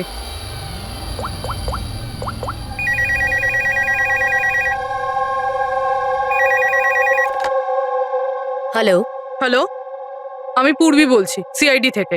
আমি আপনাদের ওয়েবসাইটে একটা অ্যান্টিক ছুরি দেখতে পেয়েছি। এর আইটেম নাম্বার হলো 7117। আপনি বলতে পারবেন কে কিনেছে? ইয়া শো ম্যাম, ওয়েট। আচ্ছা, ওই ছুরিটা তো গত সপ্তাহেই আমাদের এখান থেকে কেউ নিয়েছেন। আর হ্যাঁ, আজকেই তো সেটার কভারের জন্য 4 লাখ টাকা অ্যাডভান্সও করা হয়েছে। ডেলিভারি কবে আছে? আজই। ইনফ্যাক্ট আমাদের যে ডেলিভারি বয় আছে হয়তো পৌঁছে যাবে এক্ষুনি। আচ্ছা, যে এই কভারটা কিনেছে তার নাম আর অ্যাড্রেসটা চাই। আর যে ছেলেটা ডেলিভারি দেবে তার নাম, ফোন নাম্বার, অ্যাড্রেস, তাড়াতাড়ি। ওকে স্যার, এসএপি স্যারকে ফোন করতে হবে। আর যেই ডেলিভারি এজেন্ট রয়েছে তাকে ট্র্যাক করতে হবে। আরে এটা আবার কি জায়গা? আমি আবার ভুল জায়গায় চলে এলাম না তো? হ্যাঁ, এটাই তো সেটা মনে হচ্ছে। অ্যাড্রেসটাও তো এক। একটা ফোন করে দেখি। Hello sir. হ্যাঁ স্যার, আপনি যে অ্যাড্রেসটা দিয়েছিলেন সেখানে পৌঁছে গেছি। হ্যাঁ স্যার, আপনি কোথায় আছেন? হ্যাঁ স্যার, কিন্তু স্যার এখানে তো কেউ নেই, একদম ফাঁকা জায়গা এটা। টিপ? ঠিক আছে স্যার, আমি না হয় ভিতরেই যাচ্ছি।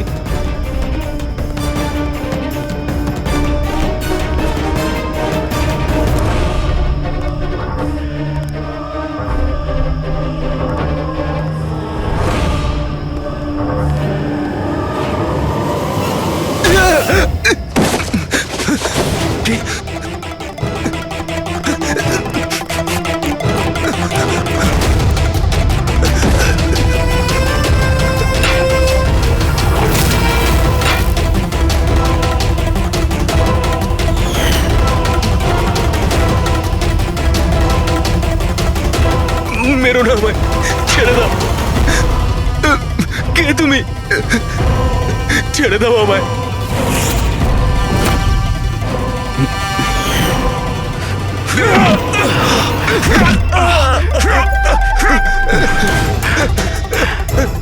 কি করছো কি তোমরা?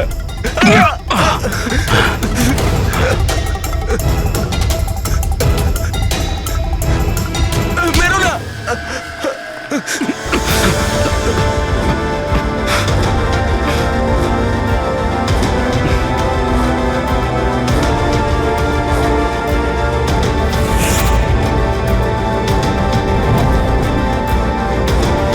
তাহলে এই পুরো খেলাটাই এই ছুরির কভারের জন্য হচ্ছিল?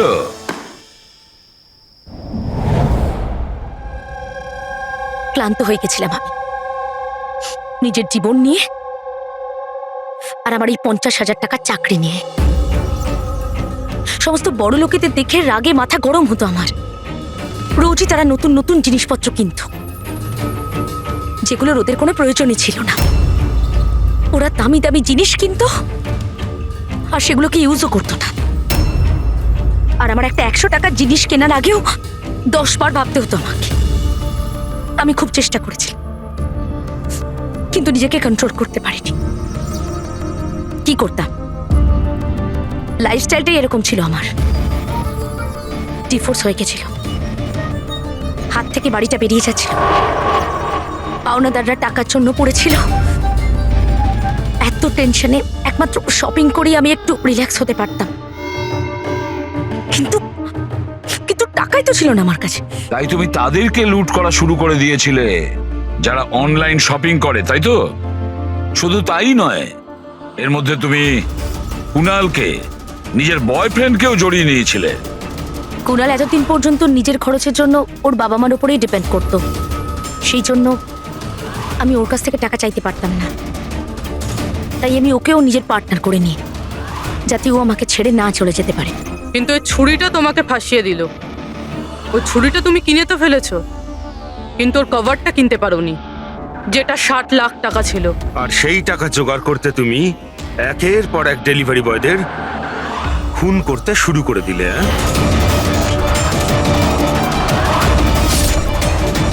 আজকে ওকেও মারতে চেয়েছিলেন, যার ছুরির কভার ডেলিভার করার কথা ছিল।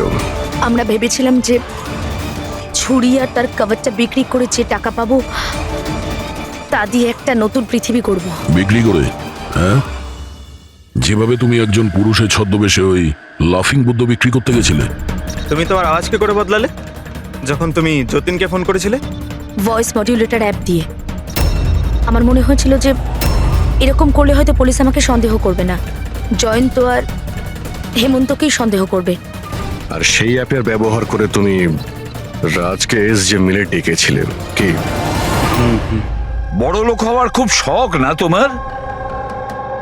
ও বড় লোক হতে চেয়েছিল, টাকা চাই তার, টাকা।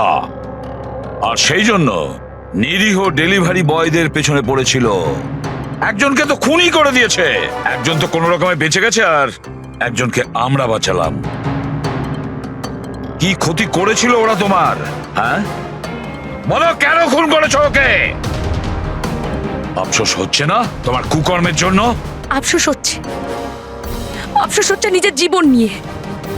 আমি যদি অন্যদের মতো বড় লোক হতাম তাহলে এই সব কিছু করার কোনো প্রয়োজনই পড়তো না আমার। খুন করার জন্য কোনো কারণই সঠিক নয়।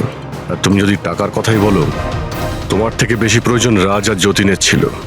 আর ওদের কাছেও অনেক সুযোগ ছিল, ওরাও লক্ষ টাকার জিনিসপত্র চুরি করে পালিয়ে যেতে পারতো, কিন্তু ওরা এরকম করেনি, কারণ ওরা পরিশ্রমী ছিল, সৎ ছিল, তোমাদের মতো দাগী ক্রিমিনাল নয়। আজ থেকে শুরু হবে তোমার নতুন জীবনের এক অধ্যায়, জেলের গড়াদের পেছনে। জীবনের প্রতি বিতৃষ্ণা এসে গেছিল না? আর তোমার কোনো চিন্তা নেই, এবার শুধু ভাবতে থাকবে নতুন নতুন ভাবনা, কিভাবে টাকা কামানো যায় অনলাইন শপিং থেকে। আর ততক্ষণে ফাঁসির হুকুম তো হয়েই যাবে।